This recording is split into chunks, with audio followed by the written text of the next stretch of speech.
Namaskar, dear students. Today, I, Harsh Inania, Assistant Professor, Government Law College, your mentor, is present before you to discuss the subject interpretation of statutes, which is very important as a LLB student, as well as it will be very useful for you to, in order to practice very successfully. That is to say, in your professional career. So, let us understand this subject very carefully so that our lives becomes easier. Okay. Interpretation of statutes. Topic is classification of statutes. In our day-to-day lives, we do come across various kinds of statutes. Okay, we do witness different kinds of laws, the laws which has different kind of application, the laws having different kind of durations. Okay, so these are the nature, okay, which different laws have differently. So they these laws may be different on the basis of their nature or some other kind of mechanism. So we have to understand why they are different, why their objects are different, why their preambles stating their objects are different, why their uses are different. So if we come to know all those things, then our jobs becomes far more easier. So that's why let's try to understand the various kinds of statutes, what those statutes have to say. So, classification of statutes. So, first thing which we'll study is classification of statutes on the basis of duration, classification of statutes on the basis of object, classification of statutes on the basis of application, classification of statutes with reference to method. Okay, so these are the various kinds of classifications, and these kind of classifications will see various categories of statutes. Okay, what those statutes have the particular object. So now let's understand the first classification, that is to say classification with reference to duration. So the statutes which have a particular kind of durations fixed, attached, or affixed to them fall within the domain, within the scope and ambit of this particular kind of statute. Okay. So these are mainly two, as you all know. A statute may be a temporary statute or a permanent statute. So now let's understand first of all what is a temporary statute. A temporary statute, yes, whatever you are assuming is right. Temporary statute is for a limited time period and for a limited purpose. So duration of that particular statute is mentioned in that particular statute itself. Okay, so it will be applicable for a duration mentioned in the act itself, or if repealed earlier, it will stop then and there. Okay, so these are the two important things. Now let us take an example. Finance Act. The Finance Act is a temporary statute. Okay, it is to be changed every year. Okay, with a new financial year. So this is the example. Thereafter, now we'll study the permanent statute. A permanent statute is a statute in which the duration is not mentioned and it might exist for a very long duration. It does not mean that it will become impossible to change that statute or to repeal that statute. It is not so. Okay, that statute may even be altered by way of amendment or it may be repealed. Okay, but its application is for a larger duration, longer duration. Okay, the example might be Indian Penal Code or the Indian Evidence Act or any other statute.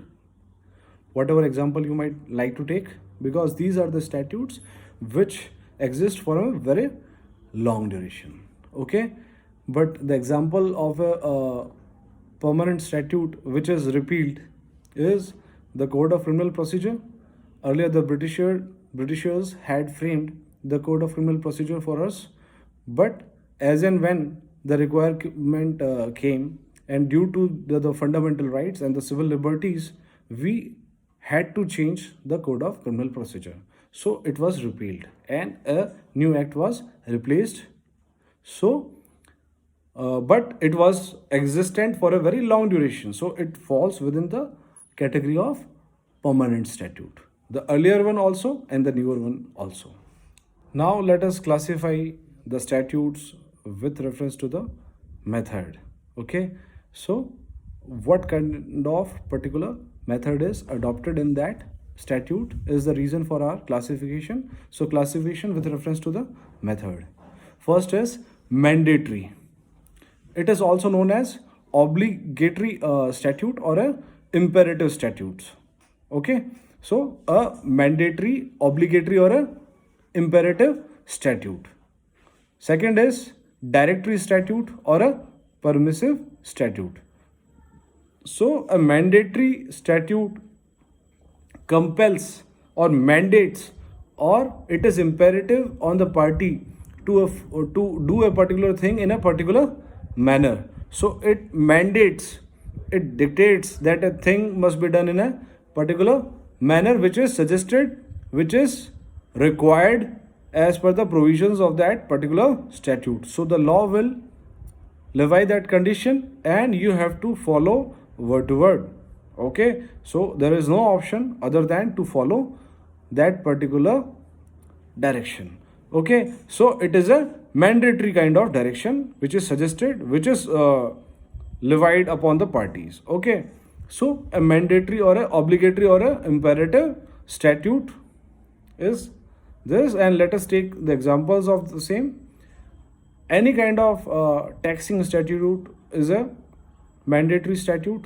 Okay, like for example the Income Tax Act or the GST. Okay, thereafter the erstwhile MRTP Act, which is now known as the Competition Act. Okay, or the Transfer of Property Act. So it mandates upon the parties to adhere to particular procedure, and that too they have to follow and do the particular acts which are suggested by the legislature in its intent in these particular kind of statutes. Okay, so if you have to do a particular kind of transfer, you have to adhere to the directions of the Transfer of Property Act. Okay, so if any kind of activity is being done in the market, so those are regulated and the parties are duty bound by the Competition Act. Thereafter, if you have any earning source, so you are bound to pay tax, and that has to be filed in a particular assessment year, and thereafter if any remission has to be made, it will be made within the time limit. So it is clear, I think. Now let us take the directory statute. Okay, the directory or a imperative statute merely directs. Okay, so they have to the parties have to do a particular thing. They have an option to do that or not to do that. If they do not fulfill the obligations levied by the directory or this particular kind of statute, then what happens is they will be either levied a small particular penalty which is proposed. The Supreme Court of India, in the case of Hari Vishnu Kamath versus Ahmed Ishaq, has made an important observation to classify the statute, to differentiate a particular statute whether it is a mandatory or a directory statute. Okay, the Supreme Court held that the various rules that it had evolved to ascertain whether a particular statute is a mandatory or a merely a directory statute is just an aid to ascertain the true legislative intent, and the matter shall be decided only by the context. Okay, so there might be a case in which a statute may appear mandatory in the form, but it might be in substance a directory statute. So case to case will decide whether a statute is a mandatory statute or a merely a directory statute. So for today, let's end our lecture, and in the coming lecture we'll study the various other kind of classifications. Okay, so thank you dear viewers, have a good day.